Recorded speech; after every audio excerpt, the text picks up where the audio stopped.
can't believe I'm in heat in the middle of school, I whispered to myself in the bathroom stall. The heat is when a werewolf is fertile and ready to find a mate. My name is Trinity Whitten, and despite being a werewolf, I could never shapeshift. I look like an ordinary human, but I'm stronger and faster. I also have to deal with my heat every month. It makes my body hotter, and it's much harder to focus when my mind is full of dirty thoughts. Really? The same day of the Harvest Moon Festival? I squealed. Everyone will be able to smell it. When werewolves are in heat, they produce a very particular smell that is impossible to hide. It's very embarrassing to be in heat when you don't have a mate because everyone pays attention to you.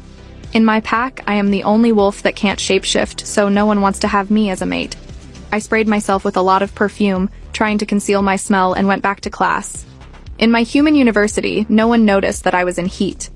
I sat beside my best friend Juniper, so looked at me with wide eyes. She was a wolf as well. "Are you in heat?" she asked. "Yeah, I hate it. I am feeling cramps already," I replied, annoyed. "What are you going to do about the festival tonight?" she wondered. "I will just take my heat suppressant medicine and use perfume," I assured her. "I am sure no one will get close enough to notice. The pack hates me." Everyone at the pack made fun of me for not being able to shapeshift. Sometimes they would even question if I was part of the pack. If it wasn't for my powerful family, I would have been kicked out a long time ago. My grandparents raised me, even if they didn't want to, because my mother had died. They ran tests on me that concluded I was a werewolf, even if I couldn't shapeshift. "Alphas can still smell the heat, even with the meds," Juniper warned. She was my one friend. "I doubt an alpha would even look at me," I laughed. "I am the broken wolf, remember?" "So what? He could still be your mate," she argued. "I don't think so," I replied. "And I think he would still reject me, even if he was my mate." Werewolves had a mate for life. It was an unbreakable bond between a couple. The Harvest Moon Festival was where people looked for mates and celebrated their unions. "You know he wouldn't be able to. His body would still crave you," Juniper explained. "You know this isn't true, Trin," Carter, Juniper's brother, told me. He was sitting next to Juniper in silence, so his voice startled me. "Actually, it is, and you know it," I told him firmly. "No man in this pack will take me as a mate." My statement made Carter go quiet, and I decided to just close my eyes and drift off to sleep. Better to dream than to face reality. No man would ever love me for the rest of my life. The first thing I noticed when I got home was that my Aunt Eve had made my favorite dinner, honey garlic pork chops. The second thing I noticed was that Grandfather was there. I hadn't noticed him at first because his car wasn't there, and the food overpowered his scent. Otherwise, I would have smelled him long before I had seen him. No matter the circumstances, Grandfather always took an opportunity to belittle me.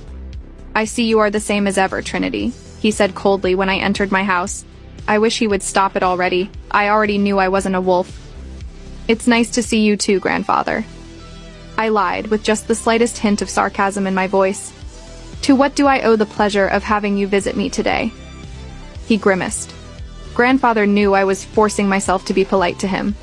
"I have come bearing warnings for the upcoming full moon gatherings," he said, "and I have prepared your attire for tomorrow's event." "That is very kind of you, Grandfather, but I already had something picked out," I told him. "Did you buy it new for this occasion?" he asked, immediately judging my choices. I forced a smile and shook my head. "No, but it is something that I have not worn before."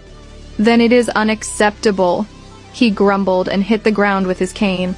"This is too important of an event. You must have a new outfit for it in each subsequent event." Before I could even say a word in response, Grandfather cleared his throat and interrupted me. "There is still a chance you will meet your mate. You must make the best first impression possible," he growled. "For what other purpose did I spend my time and money training you? Maybe because you love me and I'm family?" I told him, sounding annoyed. "Love has nothing to do with this," he replied with a resounding scoff. This was typical behavior for Grandfather, of course, but I had expected it to end when I turned 18 and proved to be useless to him. But apparently, he was still hoping to marry me off to someone dumb enough to mate with me. Grandfather had his secretary show me the dress that I would be wearing tomorrow. It wasn't too bad, thank the goddess. It was a dark midnight blue that would complement my pale complexion nicely. It was made of silk and felt wonderful to the touch. The front was cut a little low for my taste, but from there it went up into 3 straps on either side of the bodice, over the shoulders to connect, and then fan out in the opposite directions. The straps connected to the sides of the dress, and another purely decorative set of 3 straps came out across the lower back, connecting in the middle.